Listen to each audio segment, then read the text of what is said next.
and much earlier than scheduled, and they departed.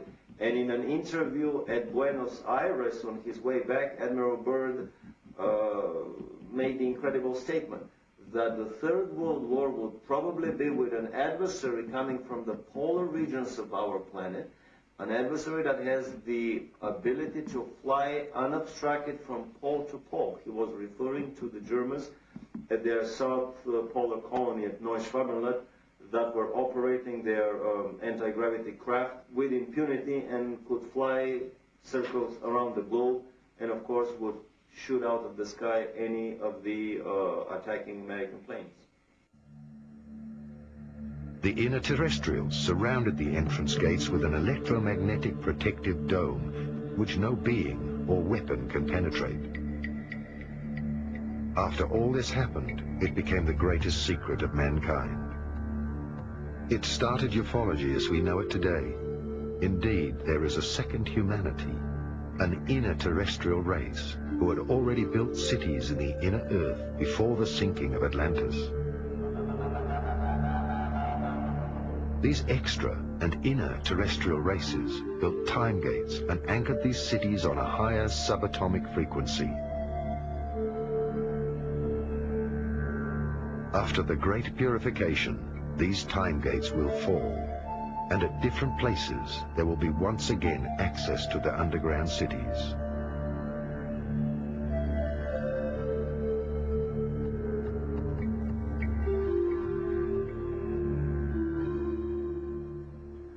In 1961, the Brazilian Navy was conducting a series of experiments in the Antarctic.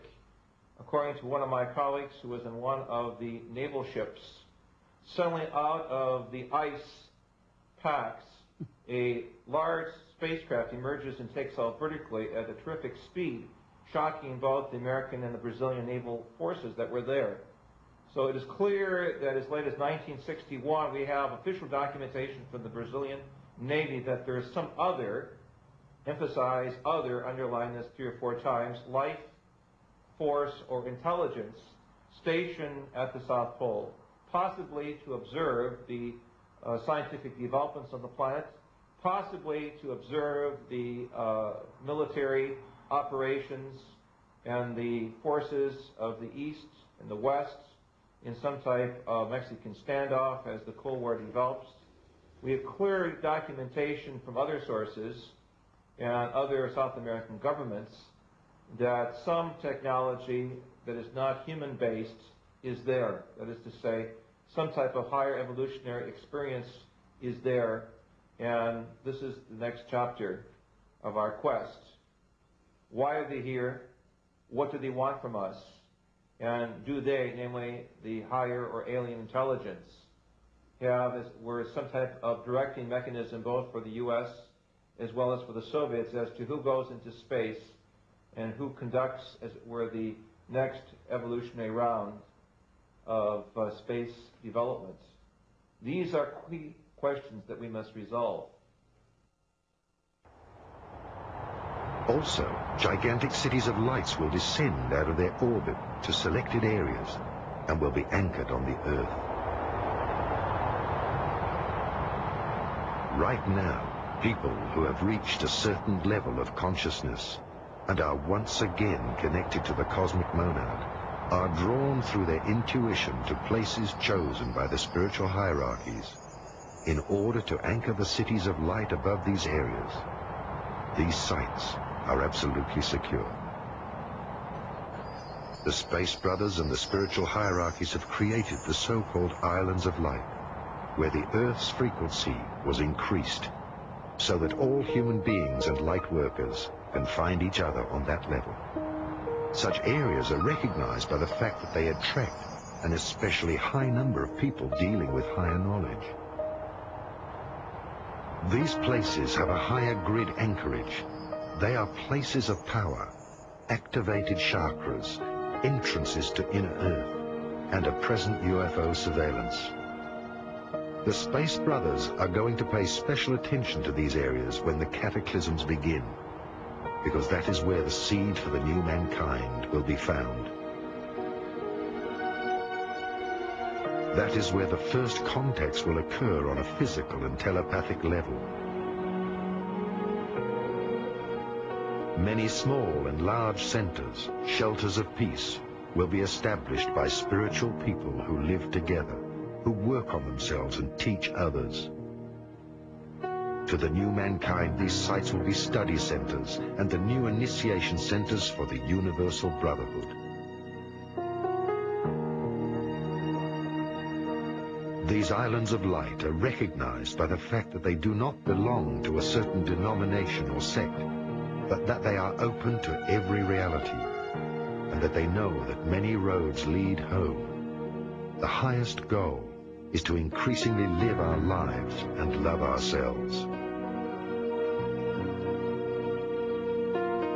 This time there will be no arch, because man himself is the arch. Again, as we raise the consciousness and we transform our body from a state of corporeality, which means this type of substance, you see, and as our atoms and as our molecules and as our energies speed up, the DNA system is totally transformed into a higher octave and a higher frequency, so that there is a whole new strain coming in as a result of this. When we're passing through, for instance, the photon belt, there will be no darkness. It's all light. Everything in the body, then, of importance will be etheric in nature as opposed to corporeal or dense or density or whatever, you see. Realities that we accept today will be no more.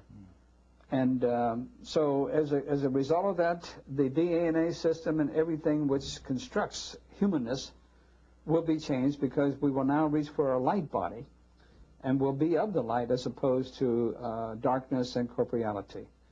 So any change that's signified today scientifically or biologically and what have you in the DNA is because of this infusion of new consciousness and new light, which of course is coming in at this point in time.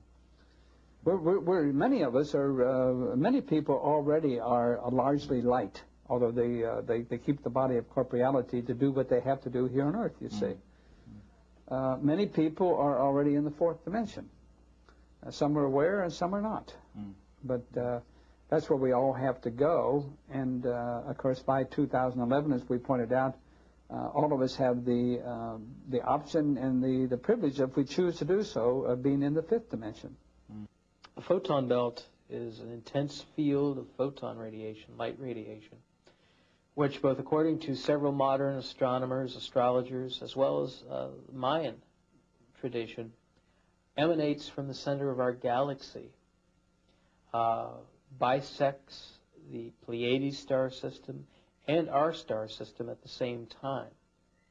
And the current period, we are moving in and out of this photon belt, spending several months in it every year.